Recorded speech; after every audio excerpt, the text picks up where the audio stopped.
God bless you. I am Pastor Moses Ojo Chenemi God Special. I'm still in Kogi State. We are still talking with the victims of the Ibaji local government flood and Ida local government flood in Kogi State. One of the flood case, the worst case in Nigeria that is largely unreported by the media. So, sir, please, can you introduce yourself to us? We want to know you. Thank you so much. My name is Pastor King Nathaniel Ojomata. I am a pastor with United Christian Gospel Church, presently serving God through that ministry in Ichalajode. And I really want to thank you for coming through to meeting every one of us and then asking us these few questions, because we'll be waiting to hear people who are concerned to come hear our story, to tell our story. Thank you so much for coming. Thank you, sir. So, are you a victim of the flood? Seriously, I am. And with the entire community, even the church at large, where it came to us unaware, so sudden. This year's flood is one of the worst we've ever experienced, and it's something like, for instance, at my own station, what happened was that it was at midnight that we saw water in the parlor. Before daybreak, this same water I'm talking about can come to someone's waist, the depth of the water. The speed at which it came this year was terrible. So it caught us unaware. How to even salvage the situation became so very hard. So many things, our properties, the people, the farm, there was so much that happened that was so devastating.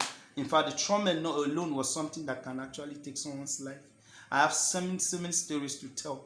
For instance, when it happened to me, that night, that was the end for the sleep, because it came 12 midnight on the 26th of September. That's the very day it came to the station, my own personage. And then it arrested everybody that was in the room. There were people who actually was affected in that community before that time, and they came to my place, and I was actually harboring them. And then that was the end of sleep for us. And then we're looking for a way to pack our things up. That enough. We couldn't find a way. We came outside.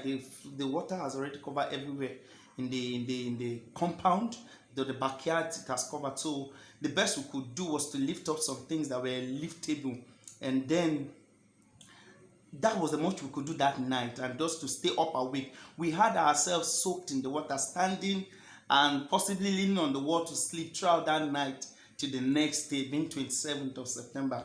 And then by this time I'm talking about, the road has been covered. There was no means, there was no access point for us to go out of the community. And then properties, we were trying to save our beddings. Some person's beddings got soaked, and the current at which the water came was actually even taking properties away from the house. You can't save yourself. And then my major story, it's about the farm. The farm, Bibaji is a community where 99% of everybody living there are farmers. Personally, I farm too. That's the only business we know. That's the only business we know. So this farming business that we've been doing, this year's own, everything, everyone in my community took to the farm. All of their investment, the input. Everybody know how hard the economy has become, and things are very expensive. The price of everything, the input we took on the farm this year got tripled. The chemical, it's 3 times the original price last year in the previous years. And then everything we took to the farm, there was no single rescue. There was nothing that we brought back. There was no harvest at all. And that notwithstanding, now we've lost our farms. Some houses got collapsed, then so many buildings, people were rendered homeless. And then how to even stay up, because there was no rescue, there was no relief materials. No rescue operation operation the government, for us, NEMA from the government or FEMA or anybody. Yes, we were stranded, and that alone was traumatic for us.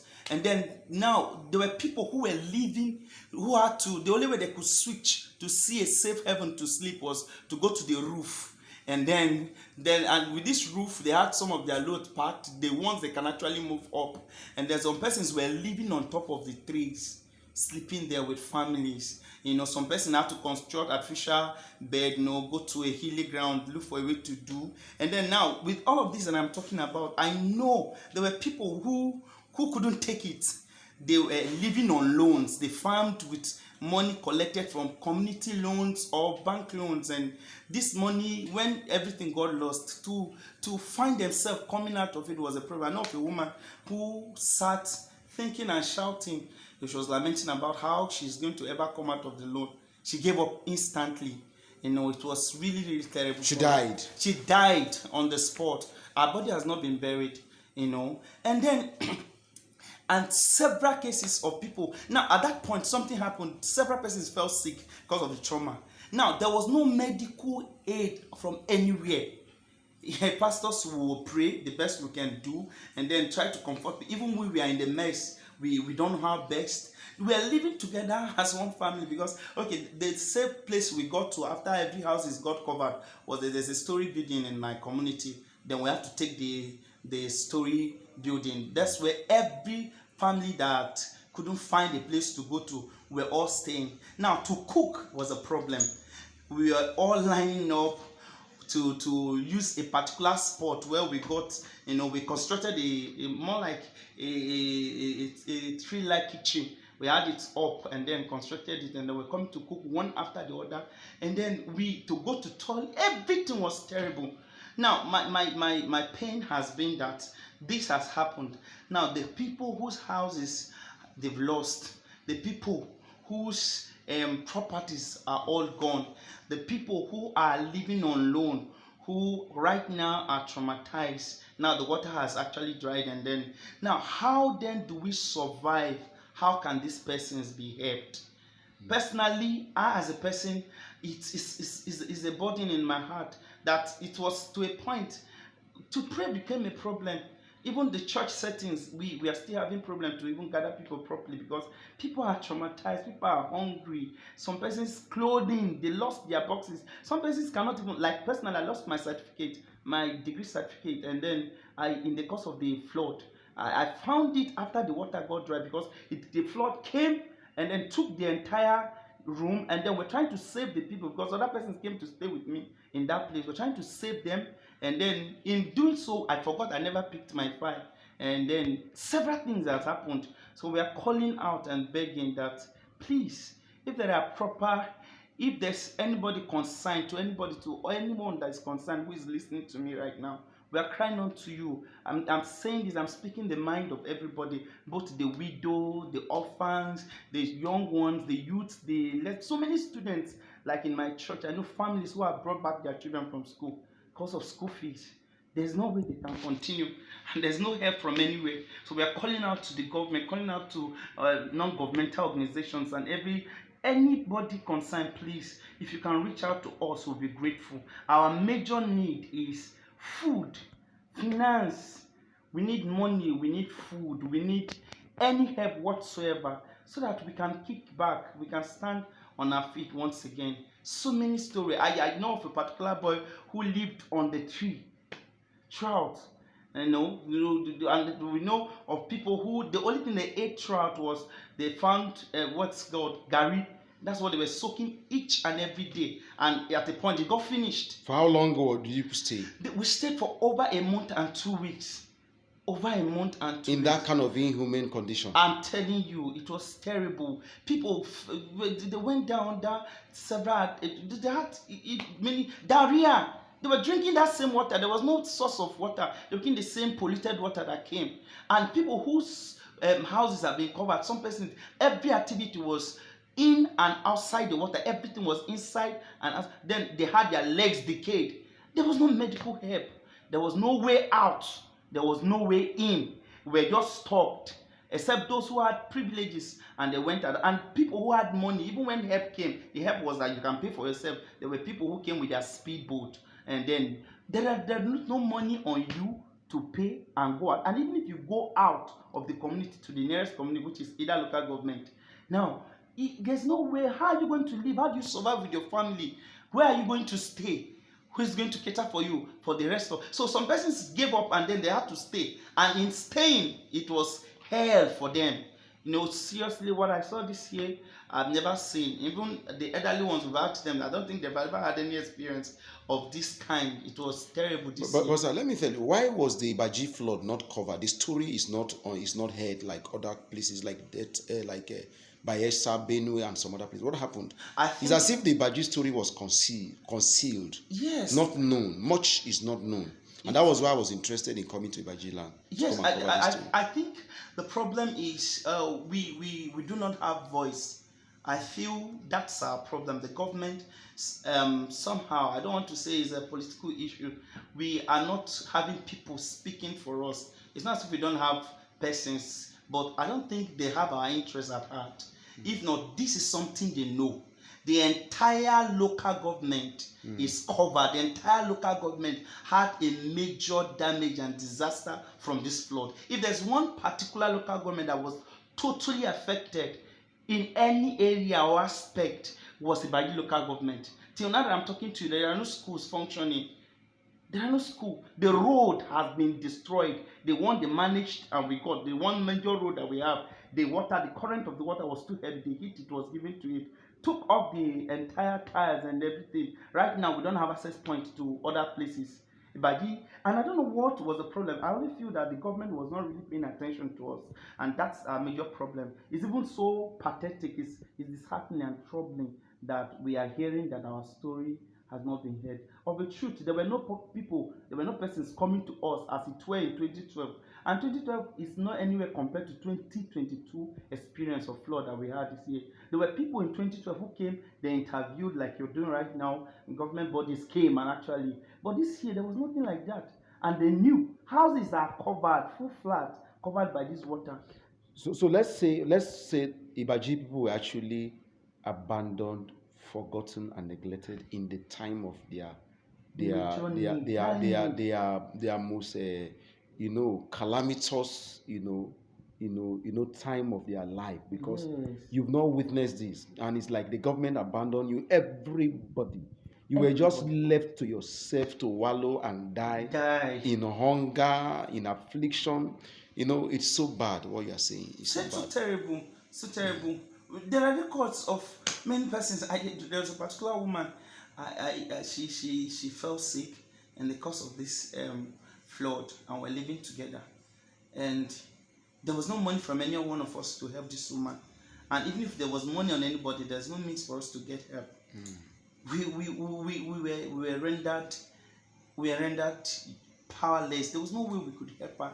Her situation, she was stooling, she was vomiting, she became so weak, she became like a vegetable. We cried unto God, because if she dies, even the people who died, how to bury, where to bury, because there was no land, was a problem.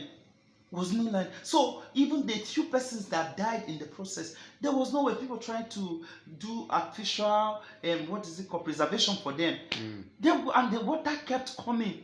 There was no. So at that woman's case, at that point when it was like she was going to give up, her chest was, hey, if I die, who will bury me? Where are they going to bury me? That touched me. And the pastor I was living with, who was also praying alongside, prayed and prayed, believed God, and then thank God she did not die.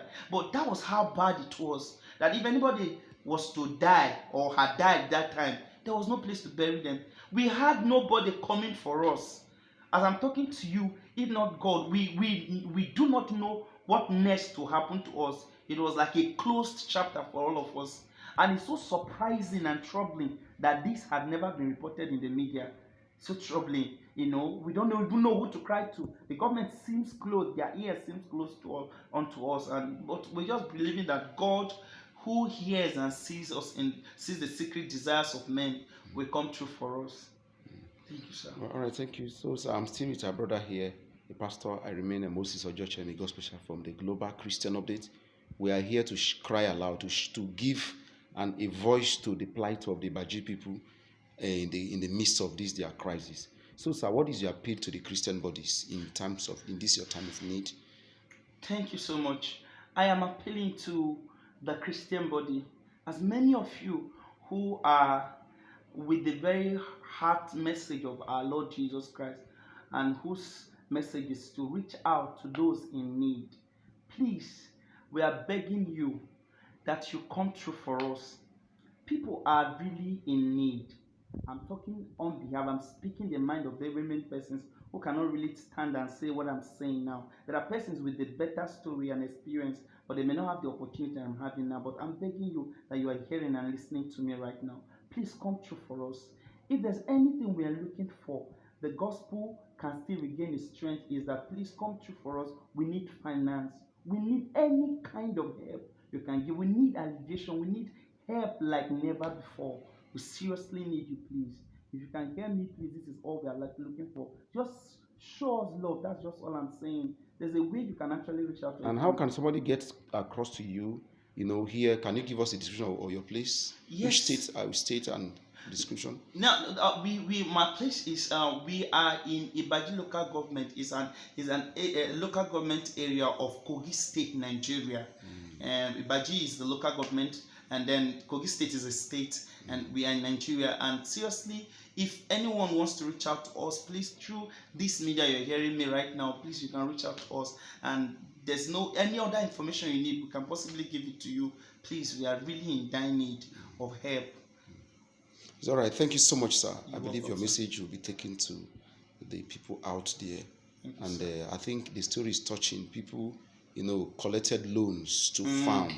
And you said the loan was in such a way that somebody collected for 50,000 to pay 100,000. And they collected it because they were so confident that their farm was going to yield and they will pay back the loan. Yes. Now everything is damaged. Yes. So the people now are having high blood pressure. Some are dying, some are on stroke, like I was told today. Yes, seriously. So the situation is pathetic. Seriously. It needs urgent attention. Yes. Personally, I am a victim of that. I took a loan and I'm to pay. I took a loan of 500 to pay ₦1 million. And this loan right now, there was no single thing I got from the same farm. I invested it. Now, and the interest keep accumulating. This is a loan that there's no way, it's not actually it's from a government body where the interest is low. You take 500, you pay 1 million. And it's possible if you're at farm, you could make 2 times of that money and then have something for yourself. But right now, there's nothing for me to even eat, let alone talk. And the people will not understand. It's terrible. And very many persons are like that. And all we're saying is just to get back on our feet and see if we could talk to them and then farm again. The Lord grant us the opportunity to, and then be able to pay something out of it. That's all we are looking for. Please, help is all we are desiring. If you can, please don't withhold your hand. Thank you. All right, thank you, sir. God bless you, sir. Thank you so much. Today is which day? Today is the 10th day of November 2022. 10th of November 2022. Yes, sir. From here in Ida, you ran to Ida to. Yes. Your wife couldn't stand the pressure. She couldn't. I was told your wife had to run to Ida. Yes, she had trauma. Because she had trauma. Yes, the very day we brought her, she was hospitalized, and then she stayed for 4 days in the hospital. It was terrible for her. That was her first. I got married this year, and then from where she's coming from, there's no such thing. She had never even seen any big water of that water body. Yes. And I've seen a whole flooding everywhere in the house. So she was traumatized. She was traumatized, and then it was terrible. She couldn't hold it, and then she fell sick, and then we rushed her to Ida, and then it was at the medical help we got at the late end that actually saved her life. It's funny. It's terrible. All right, sir. God bless you, sir. Thank you so much. I'm grateful. Thank you. Yes, bless you.